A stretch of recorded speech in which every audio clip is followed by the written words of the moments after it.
رحمت به پدر مادر مردم تاجستان که انمون که تشبوس ما را درباره عملی نمودن قانون درباره تنظیم رسم و آینا قبول کرده دستگیری کردن 2 برابر سرشمار چاروا صرفه شده زیاد گشت که هم محصولات شیری هم محصولات گوشتی سال به سال زیاد شده ایستاده.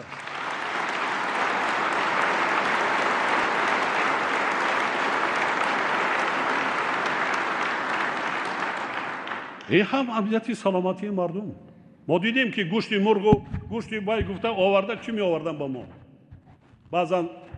بعضا محصولات بی صفتی که از مهلتشان گذشتگی با هر راه واسطه شما ناس شاهد هستید از نوارهای تلویزیون. دوستان عزیز یک خبر داریم. یک برادر تاجیک ما در فدراسیون روسیه دکتر است، یعنی دکتر است، به همه شما کمک میکند و سوالاتون باشد چی مشکلی دارین چی شکایت دارین در بدنتون در واتساپش مینویسین برادرها. واتساپش در بنویسین نمره در روی اکران هسته توسط واتساپ و در تگش کانالش هسته بدونید ببینید خیلی دکتر است و همه شما را کمک میکند. حتما سیتکش ما در اپسیون ویدیو و در زیر کامنتر میمونم در اومده اکسس کنید در کانالش. همه شما در شفای کامل بوده مراجعت کنید با دکتر در فدراسیون روسیه. رحمت کنید. یا ماهی پروری یا که محصولات تخم از دیگر جامعه آوردن خنده آور است. برادران من گفته بودم در مجلس حکومت برای ماه شما میشه دست کن کاری نمیشلگی در دنیا نیست. فقط ذوق داشتن مونده کن، مسئولیتی بلند داشتن مونده کن. ما زیاده از 1 میلیون تانه کارتوشک 3 سال میکنیم. 2-3 مراتبه امروز مردم تاجیک دیخانا کارتوشک 3 سال میکنن در 1 سال. وقتی سوای باغ تاک پروری در تلو تپا وای کردیم حتی بعضا سیاستمداران در سابق اتحاد دولت‌های سابق نه اتحاد دولت‌های مستقل در پس من گام میزنن که رحمان و کار دیگر ندارد در تلو تپا کو باغداری را خنده آور است. خنده آور نیست. نتیجه شد دیده ایستادیم موازیر. از دوشنبه تا کلاب روید در دو طرفی را غیر بازارا روید. من همین روز همین سردی خنوکی روید دو طرف بینیتان چقدر هزارها تانه میوه سبزواتی بنیاد صفتی بلند از جهات اکولوژی تازه در دو طرفی برا مردم دیخانوف با مردم پیشکش کرده ایستادن. نتیجه چی است؟ ما هم بودیم میرفتیم دوره شوروی را می آمدیم یگان بلا نبود. حتی آشخانه ای نبود که جمع شید من کدر در آنجا خوراک خوری. بودم خیلیانه بسیار شاهد هستیم. الان نتیجه اینمی قرارها عملی و زحمتی دیخانه‌های مملکت است. اگر حالی شکم آمان سیر نمیشید در این تالار آمده پیامی روبری دولت گوش نمی کردیم.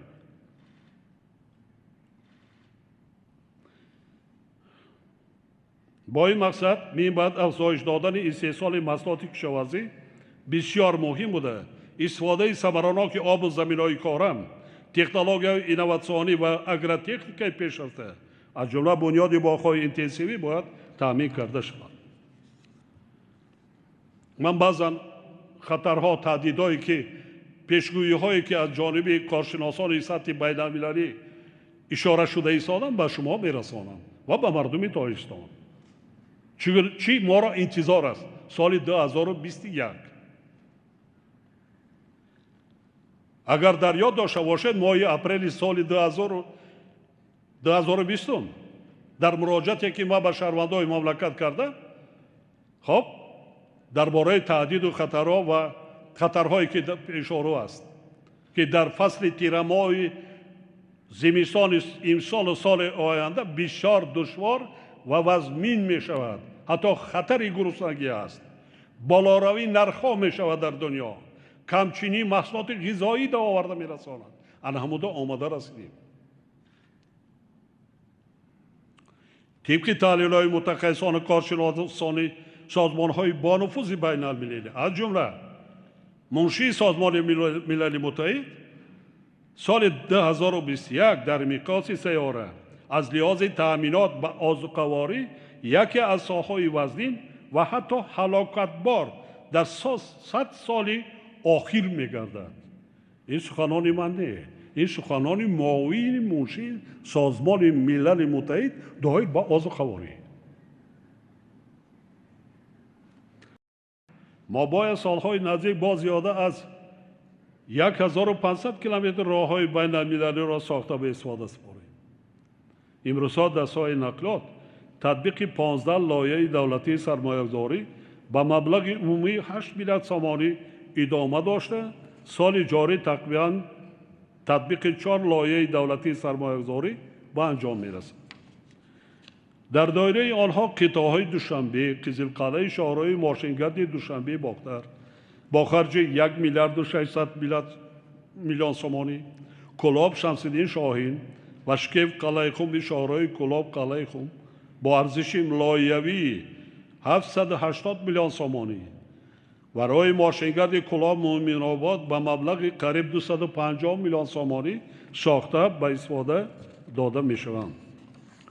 جهت ساختمان و تجدید انفراستراکچور نقلیاتی و کمیونیکاسیونی و بنیاد دالان‌های ترانزیتی نقلیاتی سال روان تطبیق باز 10 لایحه دولتی سرمایه‌گذاری با مبلغ عمومی 8 میلیارد سامانی آغاز می‌گردد.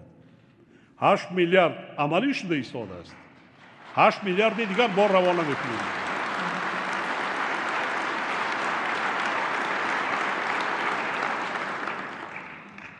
در دایره این لایحه ساختمان راه آبیگرد نورآباد، قطعه‌های قلعه خم، ونج شاهراه دوشنبه کلما، قزلقلعه باختر شاهراه دوشنبه باختر، راههای ماشینگرد خولبوک، تیمورملیک کانگورت و باختر دنغره، خوجند کانی بادام، ساختمان پلها از بالای دریاهای پنج در موضع کاکل ناحیه فرخار و دریای غون در شهر خارو، تجدید راه ماشینگرد و بنیاد دالان‌های ضد ترمه در موضع برسم ناحیه شغنان عملی کرده می‌شوند.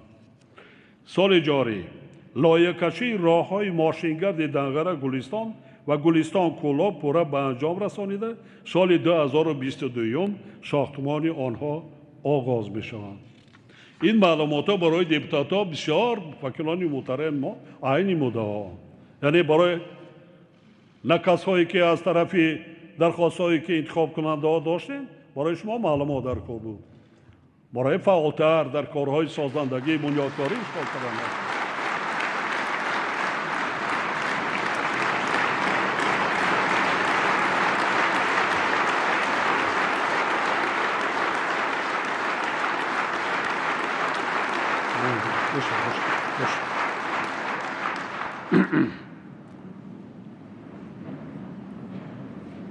وابسته به این وزارت‌های نقلیات، مالیه و کمیته دولتی سرمایه‌گذاری و اداره اموال دولتی را ضرور است که در مهلت‌های مقرر شده و با صفت بلند عملی گردیدن لایحه‌های سرمایه‌گذاری و استفاده تکنولوژی معاصر را تأمین نماید. وزارت نقلیات باید با دیگر وزارت اداره تقویت انفراستراکچور نقلیاتی، تشکل دالان‌های نقلیاتی ترانزیتی، برآمد به بندرهای بحری، بنیاد ترمینال‌های نزد سرحدی و مرکزهای لوجستیکی را تأمین نمایند. خودتان من این برفایی که سرد شده ایستاده است حس کرده ایستاده این که راه‌های اساسی بین ولایت‌های بزرگ این زمستان بسته نشده است. برای چی؟ اولا که راه‌ها بنیاد شدند و تعمیر و نگهداری راه‌ها سال به سال خوبتر و بهتر. به ممانعت زمستان برف است، باران است، مردم رفت و آمد کرده ایستاده است. تجارت، سودای داخلی گسترش پیدا کرده ایستاده است. حس میکنید تو؟ تلفاتی آدم مانند کرد.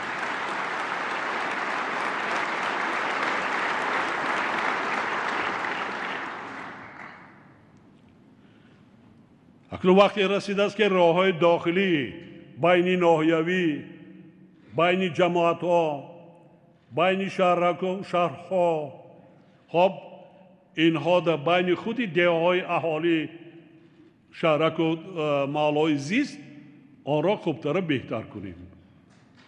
1 سال است 2 سال است کردن ما لازم.